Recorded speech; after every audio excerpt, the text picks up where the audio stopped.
this third video on grade 12 trig, we're going to be looking at reductions and simplification. And what you'll see very quickly is that this section is very algebraic. So, as I mentioned at the end of the first and second video, because it's so algebraic, what you need to go and do is make sure that you're comfortable with all the algebra from grade 11. So you must be comfortable with all the grade 11 algebra.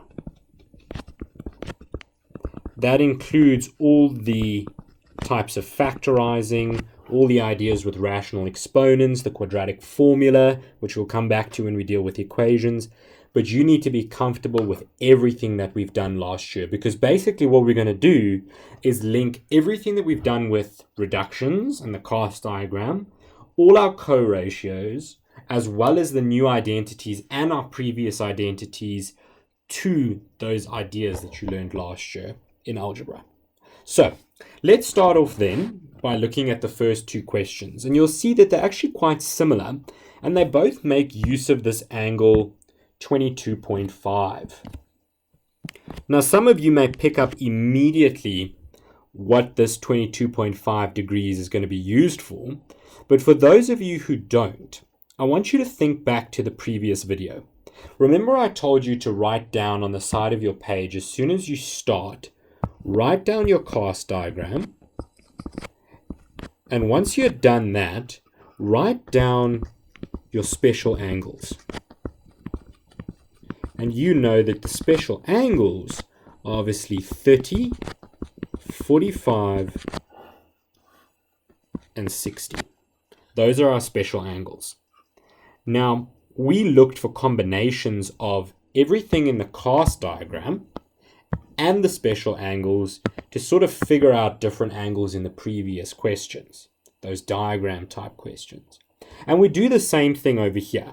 So if you take out your calculator and you look for combinations and you mess around with it a few times, maybe use 90 plus or minus, 45 plus or minus, and so on, eventually you'll get to the point where you'll get 22.5 times 2 is equal to 45.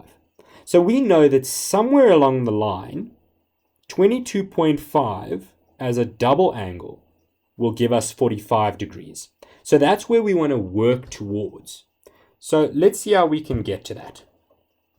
Looking at this first question, it's sine 22.5 plus cos 22.5 all squared. If it's all squared like that outside a bracket where we've got more than one term, so we've got two terms inside the bracket which are being squared, we know that we have to FOIL, right? And if we don't FOIL, then you fail.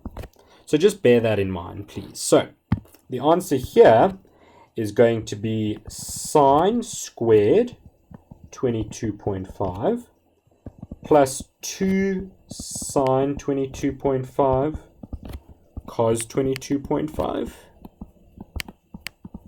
Let's make it clear. Plus cos squared 22.5. Do you now see that we've got two squared terms, a sine squared and a cos squared, that are added together? Now, whenever that happens, it doesn't matter what the angle is, but we know that our squares identity says that this plus this will be 1. So we can already simplify that out to get 1. But what about this middle term over here? Do you see how that's an exact replica of the sine double angle identity? So it's 2 sine 22.5 and cos 22.5.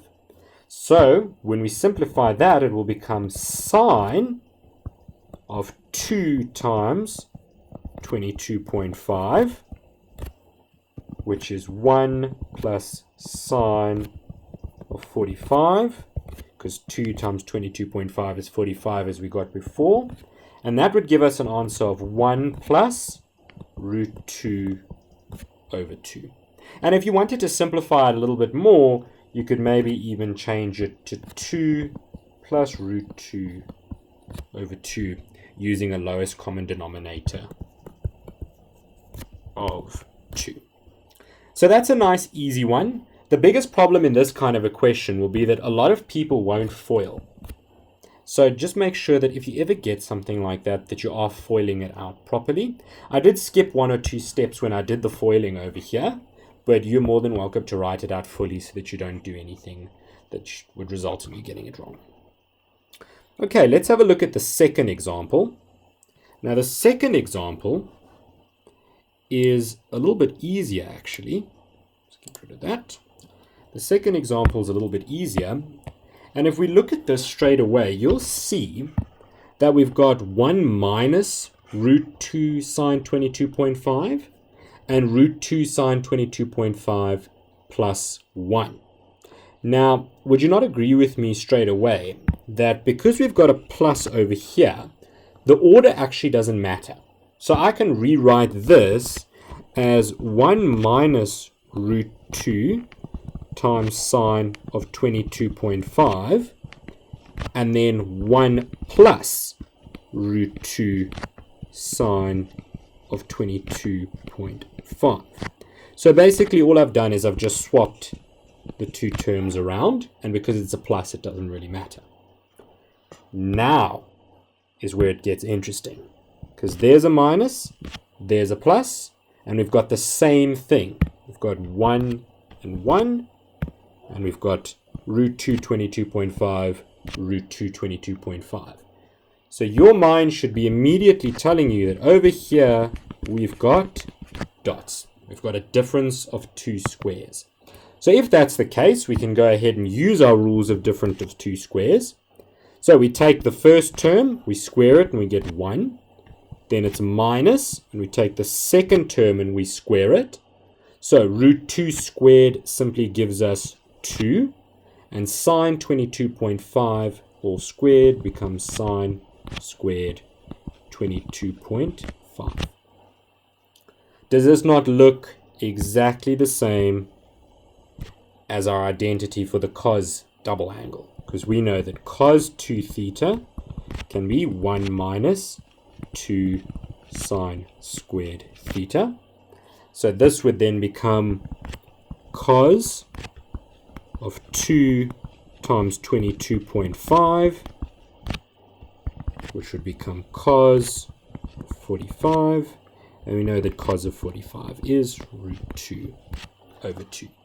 So those are 2 straightforward examples on how exactly we can apply basic algebraic rules and the identities that we've learned so far. Now we're going to look at the second kind of question, or a different example that we could get.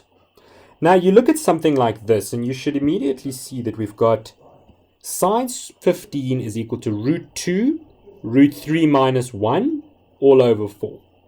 So if that's the case, you may be thinking already, well, how do I get to 15 degrees? Because none of my special angles are 15, and I'm not really given any other information. I can't draw a diagram or anything like that. So how can I deal with this? Again, it goes back to that first idea that we had, where we had written out our cast diagram. So there's our cast diagram. It's written out. And again, underneath, we've got that 30, 45, and 60. And we are finding combinations of these that can hopefully give us that 15 degrees. So out comes your calculator and you check. Look for the combination. So let's say 60 minus 45. There's 15. What about 45 minus 30? Again, a combination which gives us 15. So it actually doesn't matter which one we use. So let's go ahead and apply that then. So remember, we can't change the angle. So we can rewrite sine 15 as sine of 45 minus 30. This angle over here is 15 degrees. So I haven't changed it. It stays the same. I can then use my sine compound angle, which would be sine 45 times cos 30 minus sine 30 times cos 45. We can then fill in our special angles, which you'll use on your calculator, or if you know them off by heart, even better. So sine 45 is root 2 over 2. Cos of 30 is root 3 over 2. Minus sine of 30 is a half. And cos of 45 is root 2 over 2. Do you see in every single one here, we've got a denominator of 2. So we can actually rewrite this out as root 2 times root 3 over 4 minus 1 times root 2 is just 2, root 2 over 4. Now we've got an LCD in both terms. Do you see how I made sure I knew how many terms I was dealing with? There's term number 1, there's term number 2, and I dealt with those terms individually. Now that I've done that, I can rewrite this all over one denominator. So it would become root 2 times root 3 minus root 2 all over 4. And then I could take out a common factor of root 2. So I'd be left with root 2 times root 3 minus 1. Do you see if I take out the root 2, I'm going to be left with root 3 over there and 1 over there when I take it out, all over 4. And this is exactly what I was trying to prove. So therefore, it is proved. So this is another kind of question where we had to use combinations of our special angles, whether it be in the form of double angles or compound angles, or maybe using different combinations of the special angles with our reductions to give us an answer in these kinds of questions. This next example that we're looking at is one where we're going to have to apply all our laws of reduction. So before we even start, let's go and write out a cast diagram just to make it a little bit easier. So our cast diagram, there's our axis, and we'll fill in all the information that we're given. So we've got 0, 90, 180, 270, back to 360. We know that we can use 180 minus theta, 180 plus theta. We've got 360 minus theta. Those are our reductions. We know that our co-ratios are 90 minus theta and 90 plus theta, where 90 plus theta gives us negative sign when it's used with cos. And then we also know that our negative angles move clockwise into our fourth quadrant by cos. And let's just label the quadrants as well. We've got C, A, S, and T. And make sure that on the side, you've also written out your special angles that we've been using so much in this video. So 30, 45, and 60. So that's the information we have. And the reason that I've chosen this particular example is because it's actually going to give us a few extra rules that we can apply overall when dealing with this kind of work. So let's begin. We're going to look at each part individually. And so to begin, what I emphasize always to my students is look at the numerator and look at the denominator and count the number of terms that you're given. So in the numerator, we've got one term over here and a second term over here. So in the numerator, we've got two terms, which means no cancelling. So the rule is basically if you have more than one term in either the numerator or the denominator, you cannot cancel. That's the rule. So basically, what we want to do is to be able to cancel. And in order to cancel, we need to reduce the number of terms. So how this works is we're going to count the number of terms. If we've got more than one, we can't cancel. So we need to fix that. We need to reduce the number of terms. We do that by things like using our identities or factorization, anything like that. So let's begin and see where it gets us. So in the numerator, we've got 2 terms. In the denominator, we've got 1 term. So the first bit of information, let's look at this first term over here. In that first term, we've got a co-ratio with the cos. So we've got cos of 90 plus x. We know that that will give us negative sine x. And just put a bracket around it so you don't confuse yourself. So cos of 90 plus x becomes negative sine x. But guys, what's the problem over here? What are we going to see with that second bit of information in the first term? Do you see that the x and the reduction are swapped around? So remember I said to you, when we've got something like this where the reduction and the angle itself, or the variable angle, is swapped around, we add 360. So when we add 360 to this, it will become sine of 180 plus x.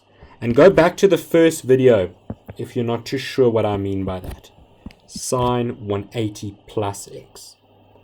That's our first term done. So there's the yellow part, done. Now let's have a look at the second term. So the second term over here, what I want you to notice is that square over there. The fact that it's cos squared 180 minus x. And what a lot of students tend to forget is that squared is actually meaning this. So that cos squared there means that we've got cos of 180 minus x all squared. So basically like that. Which means that no matter what reduction we've got inside the bracket here, this piece will always be positive because of that squared on the outside.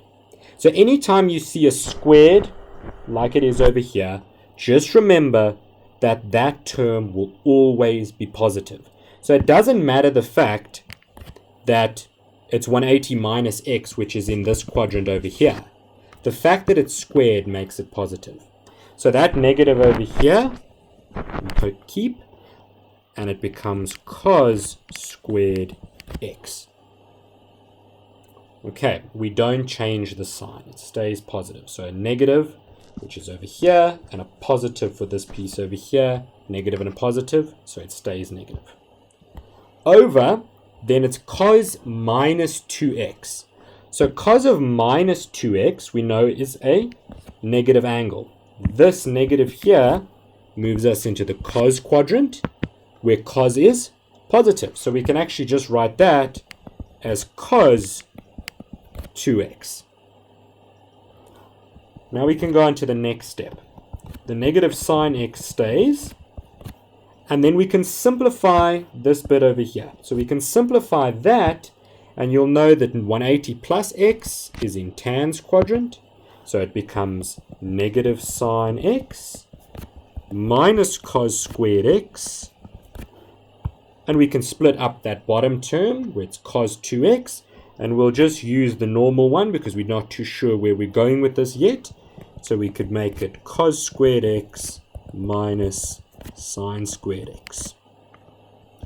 Then at the top, the negative and the negative will become positive. So we'll get sine squared x minus cos squared x over cos squared x minus sine squared x. Now a lot of people would be very quick to cancel here, or to change this to the cos double angle. But do you see how it's the wrong way round? We know that our cos of 2 theta needs to be cos squared theta minus sine squared theta, where the cos comes first, whereas in this case we've got the sine first. So in order to swap that around, we can factorize out a negative. So we can factor out a negative, And we can then get it as cos squared x minus sine squared x over cos squared x minus sine squared x. And if I put a bracket around that, now we've got one term in the numerator and one term in the denominator. So I can go ahead and cancel those out, and I'm left with my final answer as -1. So this is quite a nice question where it tests a variety of different things. The problem that I would see students running into is, firstly, if we look at the top here, I would see students running into problems with the x and the 180 being the wrong way around, as well as this squared over here. So just remember that whenever you see a squared, the reduction will always be positive. So even though we keep this sign here as negative, the actual reduction itself is positive. Let's look at the next example. In this example here, the question says to us, simplify the following expression. Sine 110 degrees, tan 60, cos 540, tan 250, and sine 380 degrees. So the first few problems that we're probably going to run into is the 540 and the 380. So let's simplify those first. And we know that basically anytime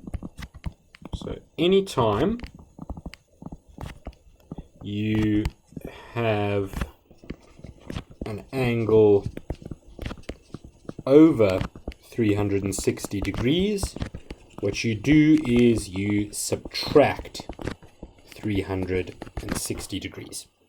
So by doing that, we're going to subtract 360 degrees from 540 and 380.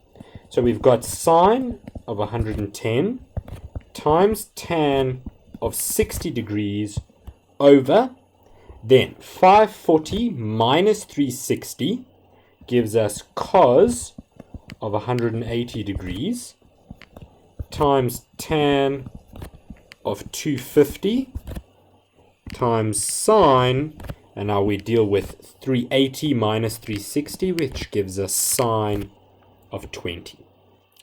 So we've done that. Now we can go ahead and deal with our other reductions. And I specifically chose this example because you can already see, and I'm sure those of you who are attempting to do the question before I answer it, you're seeing the fact that this 110 over here actually doesn't really fit in with what I've taught you so far. Because normally what you would have done is drawn out your cast diagram. So your cast diagram,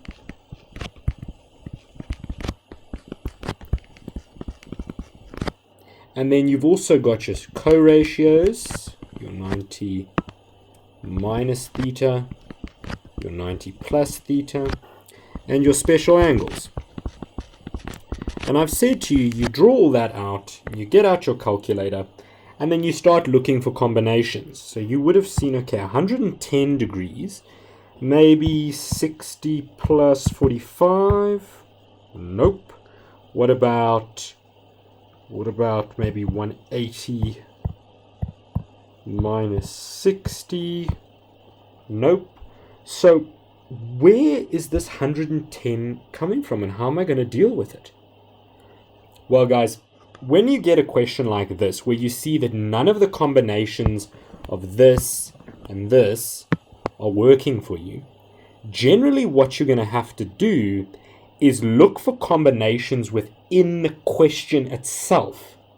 And you'll see it quite clearly, because do you not see that this 250 over here, 250, can actually be reduced as 360 minus 110.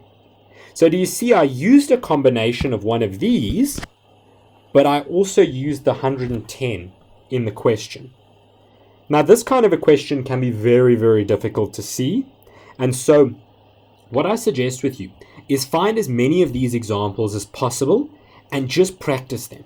because the moment you've done enough, you'll begin to see the relationships a lot more quickly. You won't need to sit on your calculator looking for examples or looking for relationships. You'll find it straight away. So in this case, we can actually simplify everything immediately. So we can get it as sine 110 times tan of 60 over cos of 180. And what I'm going to do here is I'm going to do it in one step. So I know that tan is sine over cos. So I'm actually going to write this immediately as sine over cos, but I'm going to write it with the reduction of 360 minus 110. Just saves us a bit of time. So 360 minus 110 times sine of 20. So now that I've done that, I hope you can see that I can actually simplify most of these. So we've got sine 110 times, well, tan of 60. We'll have to go and look what that is. So tan of 6, and you'll just use your calculator. So your calculator out, and we'll test it.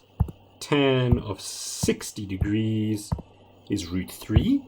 So it's multiplied by root 3 over, again, we're going to check now cos of 180. So cos of 180 is negative 1. So that's negative 1. And then we can write out that bracket as negative sine of 110 when I do the 360 minus reduction, because it's in the cos quadrant, over cos of 110 times sine of 20. So that can be simplified then. We can see that the negative and the negative will multiply together to give a positive, and then the sine 110 and the sine 110 will cancel out. So we're going to be left with root 3 over, again, problem, because here we've got 20 and 110. And if I go and look and make combinations of this and this, it's not going to give us 20. But I hope you already see that just like we did in the first step over here, you should be able to see that 90 plus 20 gives us 110. So dealing with that denominator now, just fixing it up a little bit, it would give us 1 over, and then we're going to change the cos to cos 90 plus 20 times sine of 20, which will give us root 3 over 1 over negative sine 20 when using our co-ratio, times sine of 20. We'll get the signs cancelling, and our final answer will then be the negative from over there and the root 3. So our answer is negative root 3. Quite a tough question, but once you work through these kinds of examples a few more times, you'll begin to understand a little bit better how we approach them, where in each case I was looking for combinations of not just these angles and these angles, but also angles within the actual question itself. And by doing that, I can solve it without using a calculator. Whenever you see a question like this, the kind of background information will always be to do it without a calculator. That brings us to the last question in this video, and I picked this one specifically for the fact that it's quite challenging, and it actually groups together the questions that you did in sequences and series in the first chapter with now trigonometry. So what I would suggest to you, this question was for 6 marks in the Department of Education November 2018 exam. So because it's for 6 marks, I would say to you that it should probably take you around 6 minutes to get this question right. So pause the video now, try the question yourself using what you know from sequences and series. And if you attended any of the extra lessons, we've actually done questions like this in the past. So take a minute, do the question, and then watch how I solve it on the video. Alright, so let's have a look then at how we can answer a question like this. So you know immediately this is obviously sigma notation. And a good place to start whenever we're dealing with sigma notation is to figure out how many terms are in my series.